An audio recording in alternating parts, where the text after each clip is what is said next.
Olá e bem-vindos! Hoje a gente vai mergulhar fundo num texto que, olha, basicamente vira de cabeça para baixo a nossa ideia do que é realmente valioso. Recebemos aqui o capítulo 39 do livro Segredos do Lugar Secreto, de Bob Sorge, e a missão é desvendar o que ele chama de verdadeiras riquezas. É um tema que parece simples, né? Na superfície. Mas a abordagem do autor é bem provocadora. Ele não está falando só de uma filosofia de desapego material, assim. É uma reestruturação completa de prioridades. É quase como se ele entregasse um novo mapa do tesouro pra gente. Exatamente, um novo mapa, e ele já começa com uma placa de sinalização bem clara, uma citação do livro de Provérbios que dá o tom de tudo. Procure obter sabedoria. Use tudo o que você possui para adquirir entendimento. Pois é, a minha primeira reação ao ler isso foi: tudo o que eu possuo. Isso é investimento de 100%.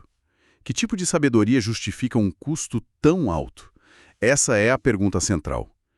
E o autor argumenta que não estamos falando de sabedoria assim, no sentido de acumular fatos ou conhecimento acadêmico. É algo muito mais existencial.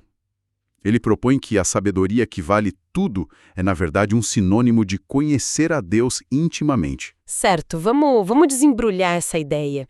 Porque o autor não deixa isso no campo abstrato, né? Ele diz que buscar sabedoria é, na prática, buscar o próprio Jesus e a plenitude do Espírito Santo. E para isso não soar só como uma frase de efeito, ele usa exemplos históricos muito fortes. José no Egito e Daniel na Babilônia. Isso. E esses exemplos são fascinantes. Pensa bem, eles estavam no centro dos maiores impérios da época. O faraó e o Nabucodonosor, eles não queriam o ouro de José ou Daniel. Eles queriam o que estava na cabeça deles. A capacidade de interpretar sonhos, de governar, de enxergar o futuro. Essa sabedoria era um ativo estratégico para o império. Nossa. O texto sugere que a sabedoria deles era tão valiosa que superava qualquer tesouro físico que o reino pudesse ter. Isso muda completamente a nossa visão de um conselheiro. Não é alguém que, sei lá, dá umas dicas.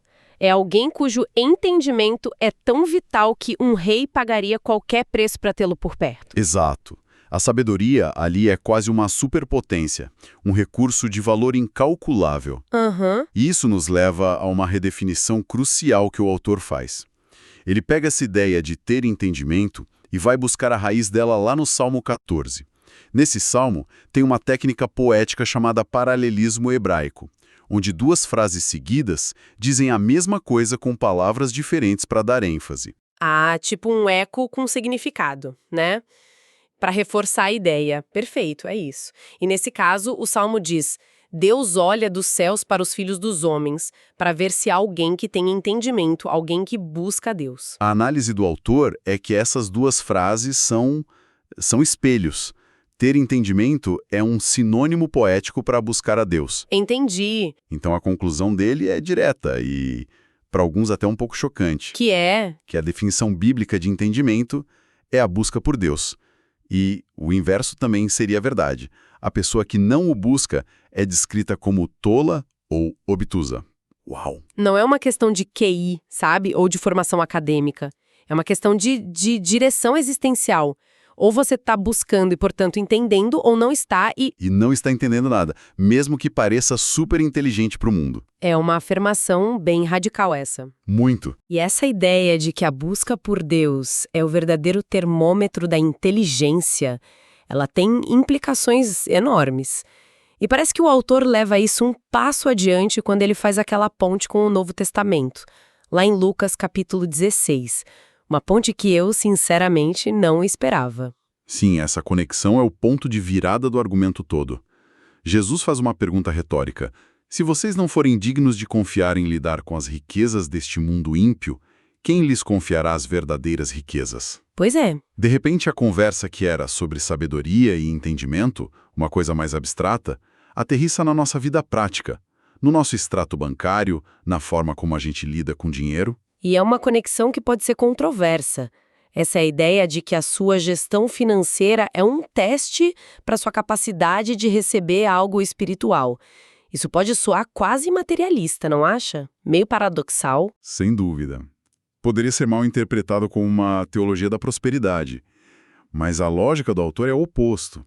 Ele não diz que ser fiel no pouco vai te dar mais do muito material. Certo. Ele diz que a forma como você lida com o tesouro falso, que é o dinheiro, temporário, corruptível, demonstra se você tem a maturidade e o caráter para lidar com o tesouro verdadeiro, o eterno. Ah, O dinheiro aqui não é o objetivo, sabe? É a arena de treinamento. uma arena de treinamento. Gostei dessa imagem. Então, a nossa vida material, financeira, é o nosso campo de provas. Mas isso nos leva à pergunta central do texto, né? O que são, afinal, essas verdadeiras riquezas? Se o dinheiro é riqueza falsa, qual a verdadeira? E o autor é muito específico aqui. Ele primeiro descarta algumas ideias que poderiam vir à mente. As verdadeiras riquezas não seriam, segundo ele, a salvação de almas, nem dons espirituais, nem mesmo visões do céu. Uhum. São coisas valiosas, claro, mas não são o tesouro principal. A resposta, ele argumenta, está escondida em outra passagem, na segunda carta de Paulo aos Coríntios. E a resposta que ele encontra lá é de fato surpreendente. Porque não é uma coisa. O tesouro, o prêmio máximo, é descrito como a iluminação do conhecimento da glória de Deus na face de Cristo. É uma frase densa, super poética. O próprio autor a simplifica para a gente.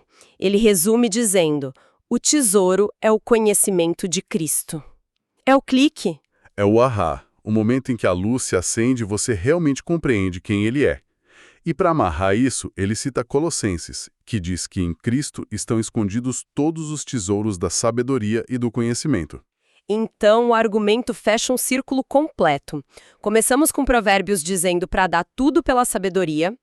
Vimos que entendimento é buscar a Deus, e agora a gente descobre que o maior tesouro, as verdadeiras riquezas... É o conhecimento de Deus revelado em Cristo, que é a própria sabedoria. Exato. É uma lógica circular que se completa.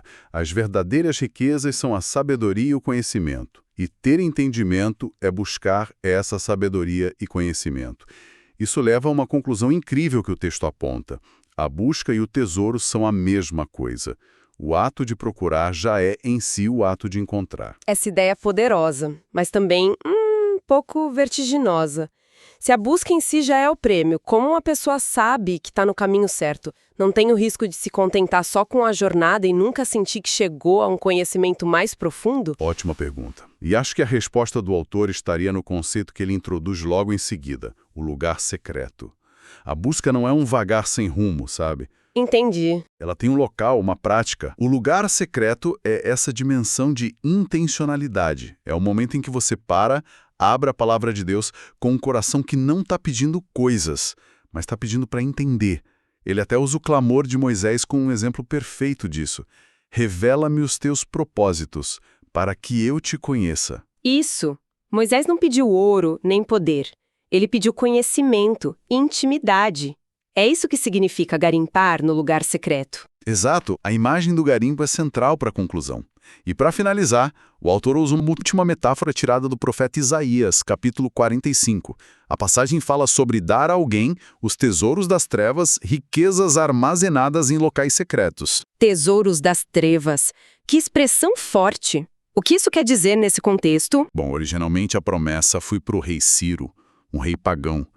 E provavelmente se referia a tesouros literais que ele encontraria ao conquistar a Babilônia, sabe? Riquezas guardadas em cofres escuros, subterrâneos. Certo. Mas o autor do nosso texto faz uma releitura espiritual disso. Para nós, os locais secretos são os recessos da palavra de Deus, os momentos de oração. E os tesouros das trevas podem ser as verdades que a gente encontra em momentos de dificuldade, de dúvida, na noite escura da alma. São as revelações que não estão na superfície, que exigem esforço. São as pepitas de ouro que você só encontra cavando fundo, talvez nos lugares mais improváveis e difíceis da sua vida ou do texto sagrado. Não é um conhecimento de supermercado, é algo conquistado. Precisamente. A promessa, segundo essa interpretação, é que se a gente se dedicar a essa busca no lugar secreto, Deus vai revelar essas pepitas de grande valor. esse conhecimento íntimo que é, afinal, a verdadeira riqueza. Ao final desta análise, fica claro que a grande proposta da fonte é uma inversão radical de valores. Tudo aquilo que o mundo aplaude como riqueza, dinheiro, posses, status, é rebaixado para uma categoria secundária. Quase como um jardim de infância, onde a gente aprende a lidar com responsabilidade. Exato. E o verdadeiro tesouro, a riqueza real, é algo intangível. A sabedoria, o conhecimento, a intimidade com Deus. A conclusão é que essa busca não é para ser passiva, não é um hobby. Uhum. Ela exige intencionalidade, um lugar, um tempo. Exige que a gente cave. E o que mais me marcou é essa ponte inquebrável entre os dois mundos. A forma como a gente lida com o tangível, o dinheiro de mentira, impacta diretamente nossa capacidade de acessar o intangível, as verdadeiras riquezas. Não são esferas separadas. Não mesmo. Uma funciona como a chave para a porta da outra. O que nos deixa como uma questão provocadora para continuar pensando, né? O texto usa a fidelidade financeira como principal exemplo de qualificação para receber as riquezas espirituais. Mas, e se a gente expandir esse princípio? Que outras áreas da nossa vida cotidiana poderiam ser vistas da mesma forma? Nossos relacionamentos, a forma como usamos nosso tempo, a ética no nosso trabalho. Será que tudo isso também não são arenas onde nos qualificamos ou nos desqualificamos para um entendimento mais profundo? Talvez o campo de treinamento seja muito maior do que apenas a nossa conta bancária?